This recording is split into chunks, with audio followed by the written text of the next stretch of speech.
Hi everyone. This video is going to describe some common issues with the hip and pelvic region. There are quite a few things that can go on here. It's just such a central and important piece of our body, but we are going to go through a few of the more common or insidious ones. So one thing that we sometimes see are overactive or shortened hip flexors.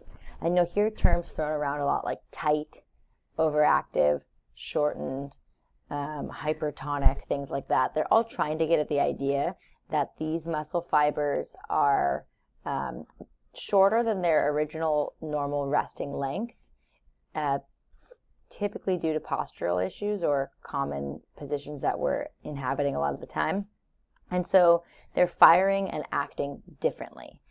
So in the case of the hip flexors, you can think about the position that many of us are taking a lot of the time, which is sitting. So if we're sitting a lot of the time, you know that two of our hip flexor muscles are psoas major and minor, originate at our lumbar spine, and then come and insert at our lesser trochanter on the thigh. So they kind of wrap around from the back down onto the leg. Imagine if you were holding your hands on your hips, trying to look all sassy. That's kind of the area that they wrap around. And so if we're sitting all the time, these muscles are getting a little bit scrunched up. And when these muscles get scrunched up for too long, the muscle fibers actually change their resting length. So then when you go to stand up, these muscle fibers now don't, they're a different length. They're shorter, and so they can potentially pull on whatever area they originate from or insert to and cause some issues. So in this case, they could potentially cause a little bit of a pull on the low back. However, you might think that this means that your hip flexors are really, really strong and that they only need to be stretched, but this is often not the case. When a muscle is not at its normal resting length, it is tight, but it's also typically weak. So your hip flexors here might be tight and shortened, but that doesn't mean that they're super duper strong. Now the opposite issue is happening on the posterior side with the glutes. Again, because we're often in that sitting position, the muscles that are on the opposite side of that hip are getting stretched out. So you can imagine your glute muscles on the posterior side when you're sitting are being lengthened. Then when you stand up and you want those muscles to fire so that you can squat or deadlift or run or even walk, the muscle fibers are long, stretched out, and the individual muscle protein filaments are too far away from each other to perform an efficient contraction. You'll learn more about how this cycle works in exercise physiology, but to put it simply right now, they're too far away from each other to contract well, and so then your glutes aren't going to fire super effectively. Some people call this like glute amnesia or sleepy glutes. So even if you feel like you can squat a lot of weight or like you have large glute muscles, they can still be underactive. And what your body will do in this case is compensate by using supporting muscles, synergist muscles around it. So this can lead to you using the muscles in your low back to help you get some hip extension or trunk extension. This can also compensate as you using the muscles in your hamstrings to get the job done. So those muscles can certainly assist in the best of circumstances, but we do not want them taking over for our glutes instead. And this can be a really big problem. Your glutes are some of your big powerhouse muscles that we want to be firing and working really effectively for proper movement. So these two kind of go hand in hand. We'll talk about a condition that they can lead to in a second. But two other common issues we see. One is lateral instability, meaning that my hips shift too far from side to side. So if you're walking and you have a real big swagger in your hips, they shift real big side to side. Or if you go to stand on a single leg and you find that you shift way over to the side of the leg that you're standing on, you might have some lateral instability in your hip. And we know that our lateral glute muscles, our glute med and our glute min, are really important for hip stability. So that can tip us off that there might be some weakness in those muscles there. And then lastly, just in general, poor mobility can be an issue. We know that the hip is largely a mobile joint. So if people are lacking mobility in any of those three planes, that can cause issues with movement. So let's say you're lacking mobility, you don't get into very good hip extension. Well, when you're walking or running and your hip needs to extend, you can't do that you're going to compensate by finding some alternative movement strategies. So our exercises of the week are going to target these 4 issues. But before we get to that, let's talk about a condition known as lower crossed syndrome.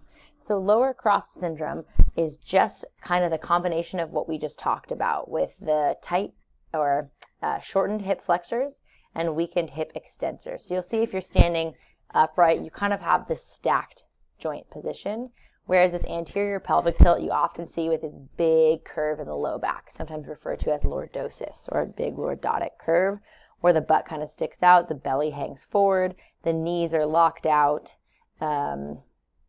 This is not a good position to be in. You might stand up and try it right now, and it doesn't feel very good when you exaggerate it.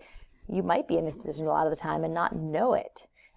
So some of the things that are going on here, or that it can be related to, would be a prolonged sitting, like we talked about, improper movement patterns, or exercising poorly, where you don't have good core control, so you let that belly hang out, imbalanced training programs. So really just being in poor postures or positions too often. Conditions that might be related or going on with this, things like the anterior pelvic tilt. So we talked about that in the lecture. If you put your hands on your pelvis, on your hips, like you're just kind of standing there with your hands on your hips, and you imagine your pelvis as a bowl, if you were to spill soup out the front side of that bowl, tip your pelvis forward like in the picture, that's an anterior pelvic tilt. So your pelvis is not even, it's tipping anteriorly. You see the increased lumbar lordosis in the picture, like I mentioned, this big curve in the low back. So both of these things can cause some icky feelings for an individual and are not very effective positions to move from. So one of the things that it can cause is low back pain, because you can see if he has vertebra here, which he does, and he's in this position, they are getting compressed, pushed together. So that can feel kind of yucky. Additionally, there's not usually great core control or stability here, which can lead to some pain. The hip joint can be closed down on, which can cause some pain. And then you also see that his knees are locked out. Knee hyperextension typically goes along with this. So let's look briefly at the muscles that are going on with this. So lower cross syndrome involves some overactive muscles and some lengthened or underactive muscles. We just talked about how that terminology gets kind of used interchangeably.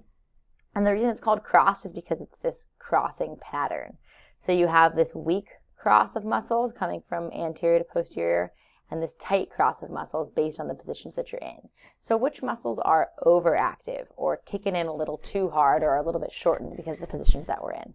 Primarily our hip flexors. So our iliopsoas, the TFL muscle that's right up in here, and then on the back side, the erector spinae, which are just the long muscles on the back side of your core, your trunk. So if you think about this position here, these muscles behind his arm are getting shortened, and these muscles are getting shortened, kind of crunched together. You can do the t-shirt test. You can even see his t-shirt and his shorts crunching up. So you know those muscle fibers are getting shortened and tight. And then the underactive muscles, the muscles that are getting lengthened and weak, are going to be the glutes and the core. And you probably hear this all the time. People need to strengthen their glutes and core.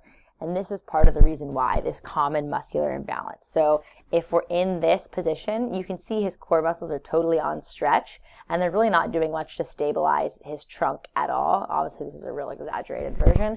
His glute muscles are also on stretch. So if you're constantly in a position somewhat like this, or same kind of deal when you're sitting down, your core muscles and your posterior hip muscles will no longer be able to fire super effectively.